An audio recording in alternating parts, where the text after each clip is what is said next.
Good evening, everyone. I'm extremely happy and very proud to be here today.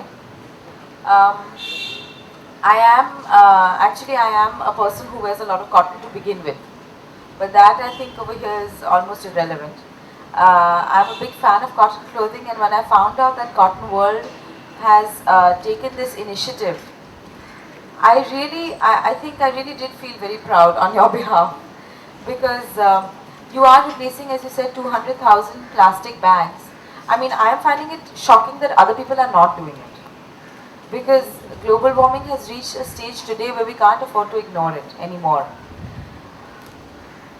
The customers who shop at Cotton World will be buying an item of clothing for maybe 400-500 rupees, and certainly they can afford to pay 10 rupees for a cotton bag. And even if they don't, I think it's remarkable that Cotton World is then going to give the bag free anyway and do their part instead of the customer who's not going to. In this way, I think that it provides a very easy way for ordinary people to contribute towards child rights.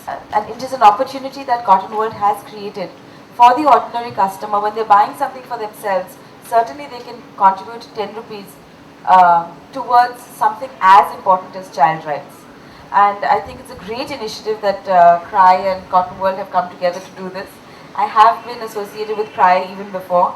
I'm always happy to be associated with CRY, and I feel that I today personally am in a position of privilege, and that is because I was given certain rights as a child which I have taken for granted, and I think it is our collective responsibility to provide that environment to our future children and our future generations as well.